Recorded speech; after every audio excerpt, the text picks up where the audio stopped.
somehow, the localization itself helped to form a huge part of this game's overall identity. See, at the time of Thousand Arms, Atlus USA occupied a really interesting middle ground. They weren't a massive publisher yet, but they absolutely understood their audience.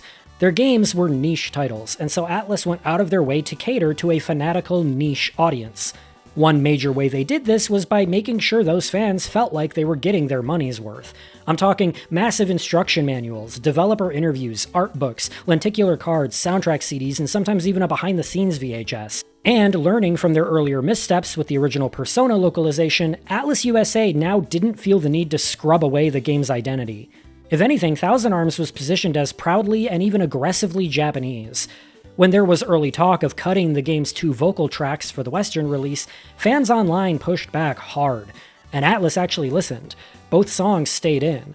That might not sound like a big deal now, but at the time, Japanese vocal tracks were often the first thing cut during localization, whether it was due to licensing issues or just to meet some vague audience expectation. Here, they were left intact, which already signals a drastic shift in attitude from before. Thousand Arms also features a fairly extensive English dub, which is worth noting because full voice work was still a bit of a luxury in PS1 RPGs. It's not fully voiced, mainly just the dating sequences and about a third of the main story, but according to Atlus staff, it still amounted to roughly a dozen hours of recorded dialogue, which was substantial for the time.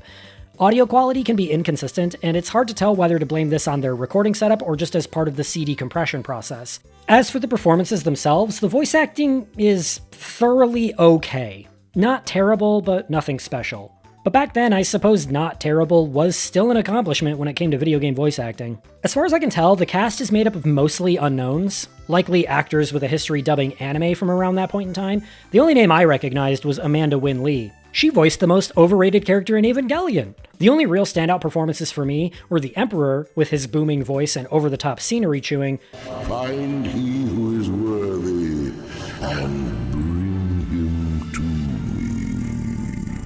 and Ratchet's voice actress, who I'm 95% sure is not Tara Strong, but is an absolute dead ringer for Tara Strong's Harley Quinn. I almost forgot to ask, Mr. D. Have you made my dark sword yet? Hey, Mr. D, I'm talking to you!